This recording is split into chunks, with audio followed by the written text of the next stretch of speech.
ഉടുമ്പൻചോലയില് വലിയപറമ്പിൽ സണ്ണിയെയും പാരിസിനിയെയും സഹോദരൻ വാക്കത്തിക്ക് വെട്ടി. ഇന്ന് രാവിലെ 8 മണിക്കാണ് ഈ സംഭവം ഉണ്ടായത്. ജ്യേഷ്ഠാനുജന്മാരാണ് സണ്ണിയും അതുപോലെ തന്നെ അയാളുടെ സഹോദരനും ബിനോയും. ഈ സംഭവം ഇന്ന് രാവിലെ 8 മണിക്ക് CCTV ദൃശ്യത്തിലൂടെ ഞാൻ കണ്ടു. ഞാൻ വേലാതിപ്പെട്ടു, ആകെ അങ്കലാപ്പിലായി. എന്താണ് കാണുന്നത് ഇങ്ങനൊരു ദൃശ്യം? ജ്യേഷ്ഠൻ സണ്ണിയുടെ വീടിനോട് ചേർന്ന് ഒരാള് മടക്കി കുത്തി, സെറ്ററിട്ട്, തലയിലൊരു തൊപ്പി വെച്ച്, മുഖമൊക്കെ കവർ ചെയ്ത് സണ്ണിയുടെ ഭാര്യയുടെ അടുത്തേക്ക് നീങ്ങുന്നത് കണ്ടു. വലത് കയ്യിലൊരു വെട്ടുകത്തി. അവിടെ ചെന്നിട്ട് അവർ നിന്നിരുന്ന് അവരെ കാലിനിട്ട് വെട്ടി വീഴ്ത്തി. തറയിൽ കിടന്നിട്ടും അവരെ നിലവിളി ഒച്ചത്തിൽ കേൾക്കാം. ഇയാൾ വീണ്ടും വീണ്ടും ആഞ്ഞു വെട്ടി. അതിനുശേഷം നിലവിളി കിട്ടി നാട്ടുകാർ ഓടിക്കുടിക്കുന്നതിൻ്റെ ഇടയ്ക്ക് അയാളുടെ ജ്യേഷ്ഠൻ സണ്ണി കിടന്ന മുറിയിലേക്ക് കയറി അയാളുടെ വയറ് നോക്കി വെട്ടിയിട്ട് ഇയാൾ കൂളായിട്ട് ഇറങ്ങിപ്പോകുന്നത് കണ്ടു. വിളി കേട്ടിട്ട് നാട്ടുകാരെല്ലാം ഓടിക്കൂടി പോലീസിനെ അറിയിച്ചു. ഉടുമ്പൻചോല സർക്കിൾ ഇൻസ്പെക്ടർ അരുൺകുമാർ സംഘം ഓടിയെത്തി. ഇയാള് അവിടെ നിന്ന് ഇറങ്ങി ഓടിച്ചിട്ട് ഇയാളെ സർക്കിൾ ഇൻസ്പെക്ടറും പാർട്ടിയും പിടിച്ചു. സണ്ണിയുടെ സഹോദരൻ ബിനോയ് വട്ടപ്പാറയിലാണ് താമസിക്കുന്നത്. ഇവരുമായിട്ട് കുടുംബത്തർക്കം, കുടുംബത്തിൽ സ്വത്ത് തർക്കം, അവർ തമ്മിൽ ഭാഗം ചെയ്തതിൽ തർക്കമുണ്ട്, വഴിത്തർക്കമുണ്ട്. അതിന് 2 വർഷം മുമ്പ് വലിയപറമ്പിൽ സണ്ണി ഈ ഇളയ സഹോദരനെ വെട്ടി എന്നുള്ള വാർത്തയും വരുന്നുണ്ട്. അത് 2 വർഷം മുമ്പ്. സണ്ണി അനിയനെ വെട്ടി. 2 വർഷത്തിന് ശേഷം അനിയൻ ഇപ്പം രാവിലെ 8 മണിക്ക് വന്ന് ജ്യേഷ്ഠന്റെ ഭാര്യയെയും സിനിയെയും വെട്ടി വീഴ്ത്തുന്ന കാഴ്ചയൊക്കെ നമ്മൾ കണ്ട് ഞടുങ്ങി. ഏതായാലും ഇയാളെ നെടുങ്കണ്ടം ആശുപത്രി ഇവരെ രണ്ടുപേരെയും കൊണ്ടുപോയി നാട്ടുകാർ പോലീസും കൂടെ ചേർന്ന് ആശുപത്രിയിലേക്ക് പ്രാഥമിക ശുശ്രൂഷ നൽകിയ ശേഷം അവരെ കട്ടപ്പന സ്വകാര്യ ആശുപത്രിയിലേക്ക് കൊണ്ടുപോയി എന്ന് പറയുന്നു. അവിടെ എല്ലാം ഒരു അപകടസ്ഥിതി തരണം ചെയ്തെന്നുള്ള വാർത്ത വരുന്നുണ്ട്. നിലവിളി കേട്ട് ഓടിക്കൂടിയ നാട്ടുകാര് അവിടുന്ന് വെട്ടുകത്തിയുമായിട്ട് ഓടുന്ന സഹോദരൻ ബിനോയെ കാണുകയും ചെയ്തു. അയാൾ അവിടുന്ന് ഓടി രക്ഷപ്പെടാനാണ് നോക്കിയത്. ഈ ഒരു സംഭവം പല കുടുംബങ്ങളിലുണ്ടാവും. കാഞ്ഞിരപ്പള്ളി കരിമ്പനാൽ ഒരു കുടുംബത്തിലെ സഹോദരൻ മറ്റൊരു സഹോദരനെ വെടിവെച്ച് കൊല്ലുന്നത് നമ്മൾ കണ്ടു. സ്വത്ത് തർക്കം തന്നെയാണ് അവിടെ. ഇവിടെയും സ്വത്ത് തർക്കം തന്നെ. വലിയപറമ്പിൽ സണ്ണിയും ഭാര്യ സിനിയും സഹോദരൻ ബിനോയിയെ ആയിട്ടുള്ള അഭിപ്രായ വ്യത്യാസം കുറെ വർഷങ്ങളായിട്ട് നിലനിൽക്കുകയാണ്. സ്വത്തിന് വീതം വെച്ചൊരു തർക്കമുണ്ട്.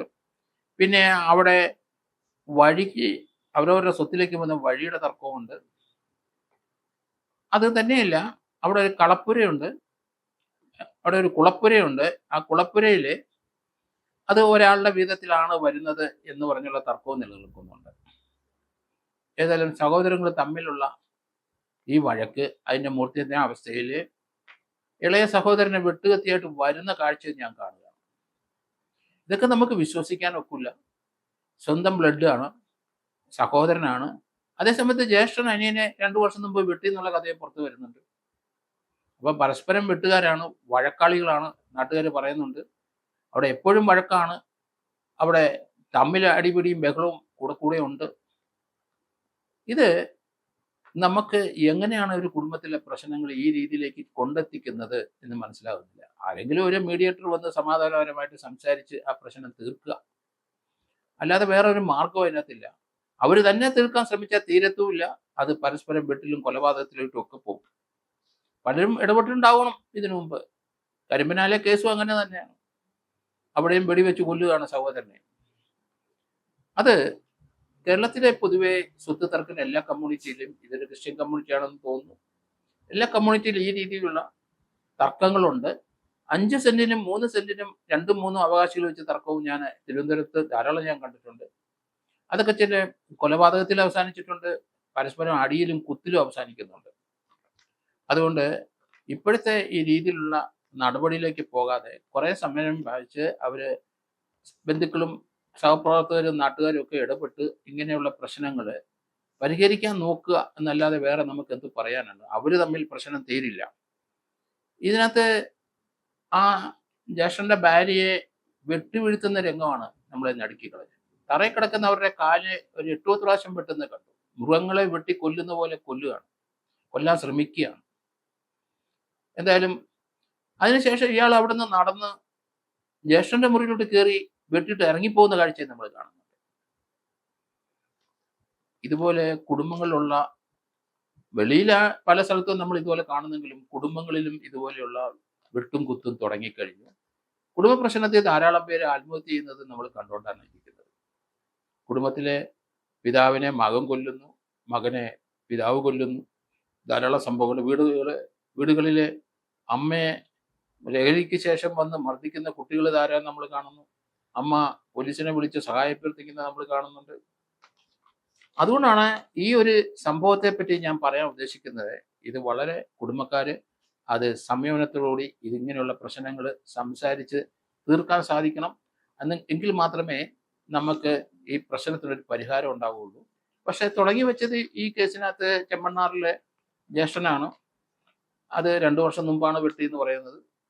അതിനുശേഷം 2 വർഷത്തെ കാലാവധിക്ക് ശേഷം അനിയനെ നിഷ്കരണം വന്ന് ജ്യേഷ്ഠനെയും വയറ്റി വെട്ടി വീഴ്ത്തി, ജ്യേഷ്ഠന്റെ ഭാര്യയെയും ശിനിയെയും വെട്ടി വീഴ്ത്തുന്ന കാഴ്ചയൊക്കെ നമ്മൾ CCTV ദൃശ്യത്തിൽ കണ്ടു എന്നുള്ളതാണ്.